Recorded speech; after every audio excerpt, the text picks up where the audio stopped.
So as we just talked about, the Continental Congress, the Second Continental Congress, was doing quite a few things to notify the British that they wanted their independence. But there was a last attempt at peace. The delegates offered Britain one last chance. It was called the Olive Branch Petition. In July it was sent. Well, as you might have guessed, the king did not think too highly of the Olive Branch Petition.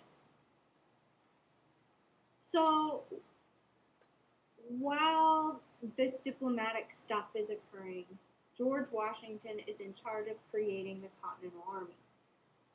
The members of the militia were growing in numbers every day, but the problem was they lacked discipline, organization, and leadership. So he began training. Once he felt as though they were ready to fight, sorry, I'm behind, he declares on March 1776 that they're ready to fight. And they make a decision to bombard the British that were living in Boston. Boston is the key. Remember, all the fighting began in Boston. The Redcoats withdrew and retreated into Nova Scotia, which is also British controlled. The British then, they didn't like being on the defensive, so they planned an attack of New York. Except the Americans had learned of this and decided to strike first. Where was Quebec? Now, the American troops had spent the winter outside of Quebec and had returned to Fort Ticonderoga. And so they decided to attack into Quebec. This failed miserably, and many have argued that it was because of the American leadership. This general over here that you're seeing a picture of. His name was Benedict Arnold. Now, nobody can for certain say, but he was tried for treason, espionage, and he was sentenced to death. So, did the Americans lose intentionally because of the leadership of Benedict Arnold? Or were the British just that good? It's a question history may never know the answer. As the fighting continues and diplomacy hasn't worked, Americans are moving towards independence. In January 1776, a gentleman by the name of Thomas Paine, somebody that you should remember, published a pamphlet that captured the attention of the American colonists. He simply titled it Common Sense.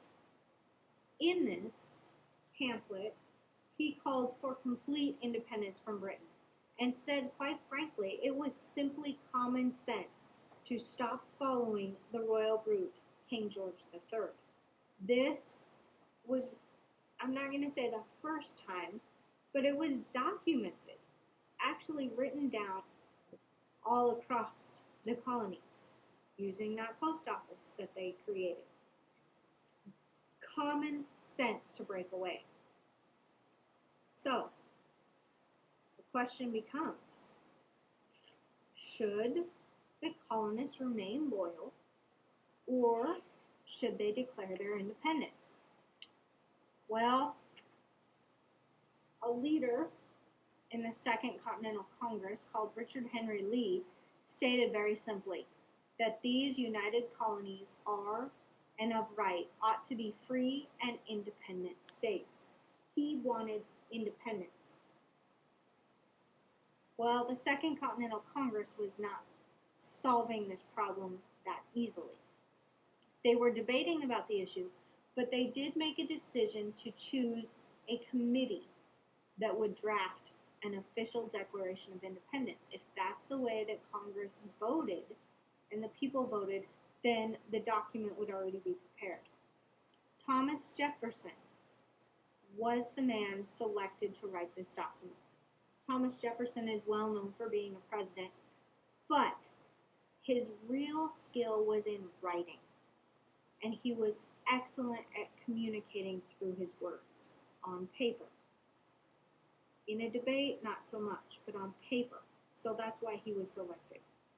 It took him over 2 weeks to draft what he declared the final copy of the Declaration of Independence. After much debate, the Continental Congress on July 2nd, 1776, finally voted on Lee's resolution for independence. 12 colonies approved.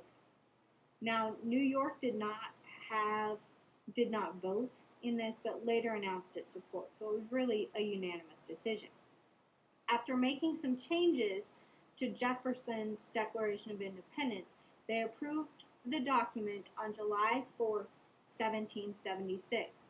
Yes, that's why it is called Independence Day, July 4th. So, here's your next trivia question.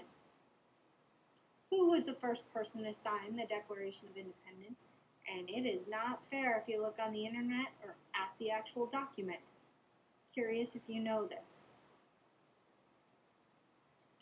55 delegates would sign the paper announcing the birth of the United States.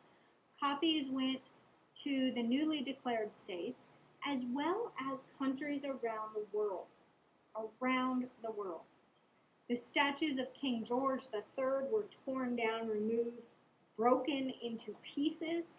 Anything and everything that was a remnant of his was destroyed. And, like I said, the Declaration of Independence went around the world. Now, I want you to think about why it would be important for the newly created states of America to send this document of declaration, this document of independence around the world as they're preparing for war.